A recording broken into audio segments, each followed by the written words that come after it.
बे आबै खोन्था नों आथिङाव मानो इफोरबायदि खादों मा बियो माबा हाग्रा लेवा हाग्रा ओमफ्राय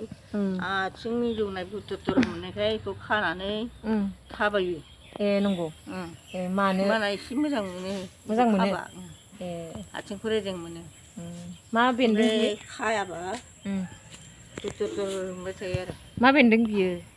ओइ बे बारिनि बे लेवा ए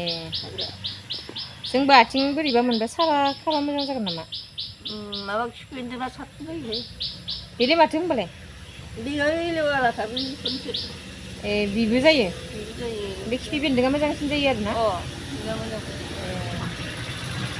होमबा जोंबो देनां खानांगौलै आथिं साबा बिदिनो खालाबायनो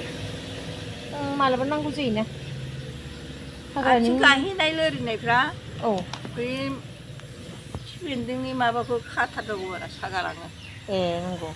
खाबा आथिं बायना आखाइ बायनायावबो बेखौनो होग्रोखायो दा बेफोरखौ मिथिना थानाया मोजां जोंनि थाखायबो उनाव आथिं लोरिनायफ्रावबो खाबा मा होनदों